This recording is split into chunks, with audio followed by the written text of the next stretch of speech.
Neat. So you want to become powerful Jedi? Well, you've come to the right place. This is Mike Starwalker, and we're going to get you started on some basic Ataru and integrating it into your choreography. Here on this channel, we reenact fights, make our own films, and tutorials. So for more content like this, make sure to like and subscribe. If you haven't seen it, make sure to check out our basics video so you're familiar with the number system we use to teach these choreographies and the styles. And as of now, we already have a Form 1, 2, and 3 tutorial out. Although I dabble in Ataru, I wanted to get someone with a gymnast background to help me teach the basics of Ataru. You may recognize him from our film Foresight, Transcend sabers. I have my orders. Form 4, Ataru. We're going to start by getting you used to doing some basic gymnastics with a saber, a cartwheel, a front roll, and a back roll. Before we get started, this can be dangerous, so I want to make sure everybody's being very cautious and safe. I would recommend you have a gym buddy to work with, and you're doing this on a gymnastics floor, at the very least some very soft grass. Let's get started with the cartwheel. If you can do a cartwheel and a one-handed cartwheel, the next step is to do a one-handed cartwheel with a water bottle. And we're going to recommend this same system when learning the front rolls and the back rolls. When you feel ready to start switching to a saber, we'd recommend not starting with the regular grip, because if you have a little loss of control, you might hit yourself in the face or the stomach, and in fact the reverse grip is a better and safer way to get used to switching to a saber. Once you've done enough reverse grip and you want to start regular grip with a cartwheel, you're going to want to tuck the saber under the left arm before you start the cartwheel, as Ryan does here.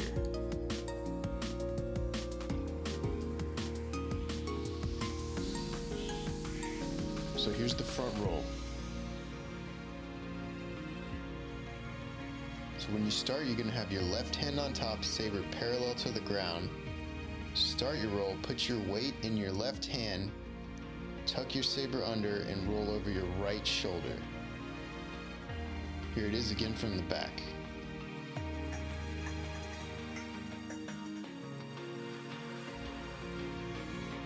Here's the back roll.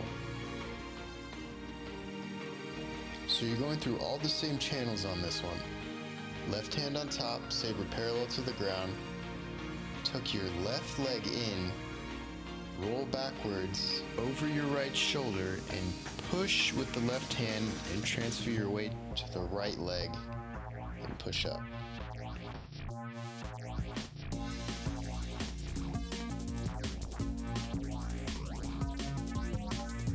Jumping attacks.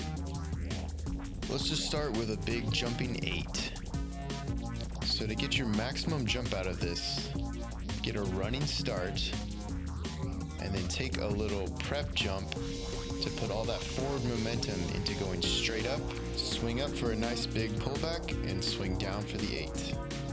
To get your maximum jump out of this, you got to make sure your swing back and your jump up is happening at the same time.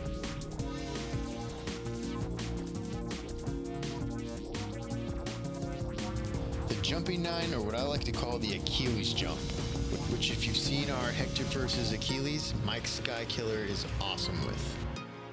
So what you want to do is get a running start, jump off of your left leg while throwing your right leg up. As you get to the peak of the jump, push your right leg back and land on your left leg.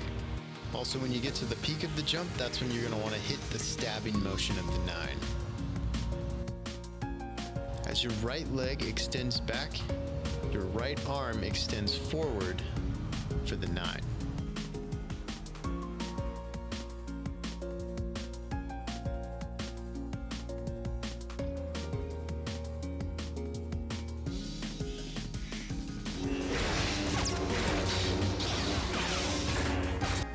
So let's start out with the Achilles jump, but this time you're going to attack a 1 on the way up, a 2 on the way down, 3 and 4 as normal,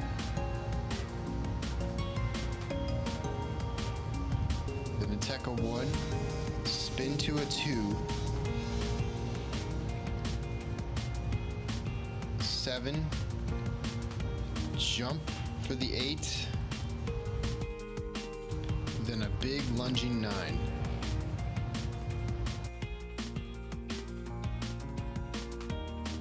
So the Achilles jump with the 1, come down for the 2, 3 and 4 is normal. 1, get ready to spin to a 2, 7, get ready to jump for the 8, and a big lunging 9.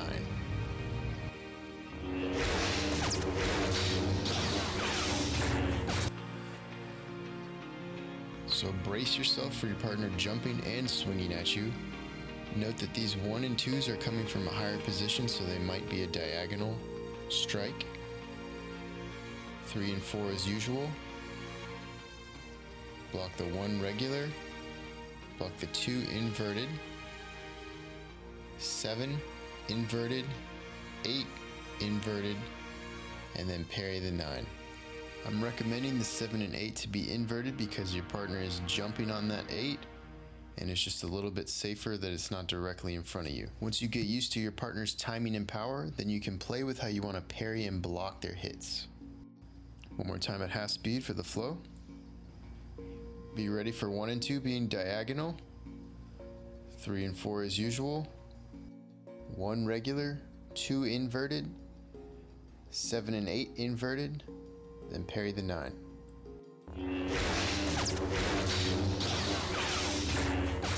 Here's another little fight choreography Ryan and I came up with called the Transcend Special. And you're gonna want some knee pads. So you're gonna start out with an Achilles jump. Pressing that right leg up and pushing it back as you stab. Then go straight into a flying leaf for an 8. I explain how to do this jump in our Ahsoka Mall tutorial. I'll put the link in the cards up top and the description below.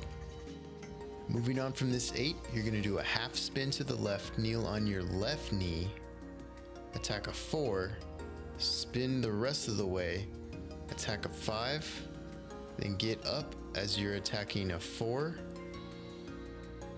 3, 4, then attack a 1, then a 2. Let's take it at half speed for the flow.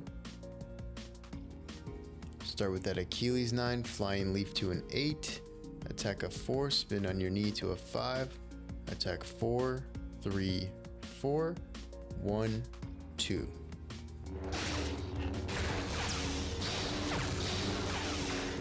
Moving right along to the defensive side.